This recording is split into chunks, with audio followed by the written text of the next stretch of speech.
সাবেক প্রধানমন্ত্রী সংসদে দাঁড়ায় বক্তৃতায় বলেছিলেন 1,54,000 না কত গুলি চালানো হয়েছে। এবার আপনারাই চিন্তা করেন এত গুলি চালানোর পরে কত হতাহত হতে পারে।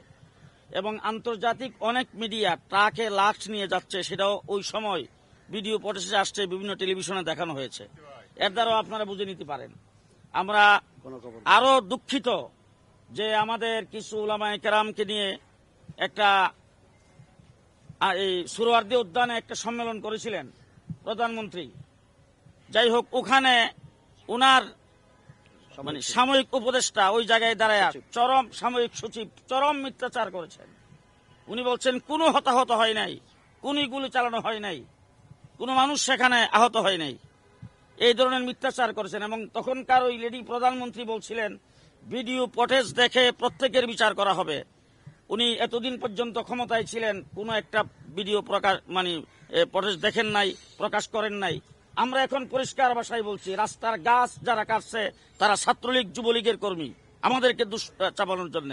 এবং এই বাইতুল মোকাররমে আগুন দিয়েছেন, আমাদের কথাবার্তাগুলি এমন ভাবে উপস্থাপন করেছেন যে আমরা নাকি কোরআন পুরাইছি। আরে আমরা কোরআনকে আমাদের নিজের জীবনের চাইতে বেশি ভালোবাসি, আমরা কেন কোরআন পুরাবো? যারা কোরআন বিদ্বেষী তারাই কোরআন পুরাইছে, তারা কোরআন পুরাইছে, তারা লাইব্রেরিতে আগুন দিছে, বাইতুল মোকাররমে আগুন দিছে, বিভিন্ন জায়গায় আগুন দিয়া তাণ্ডব তারা চালাইছে। কিন্তু সংসদে দাঁড়ায় বলছে হেফাজতে ইসলামের তাণ্ডব। আমরা আজকে মিথ্যা মামলা আমাদের বিরুদ্ধে করছে এবং মামলা হয়েছে মানে 350 মতো। সেই মামলায় 2 বছর আমি জেলে ছিলাম, 3 বছর জেলে ছিল মৌলানা মামুনুল হক সাহেব, আজিজুল ইসলাম আদি সাহেব জেলে ছিলেন, আমাদের নাসির সাহেব জেলে ছিলেন, আমাদের অসংখ্য উলামায়ে কেরাম জেলে ছিলেন। মিথ্যা মামলা আমাদেরকে জেলে দেওয়া হয়েছে।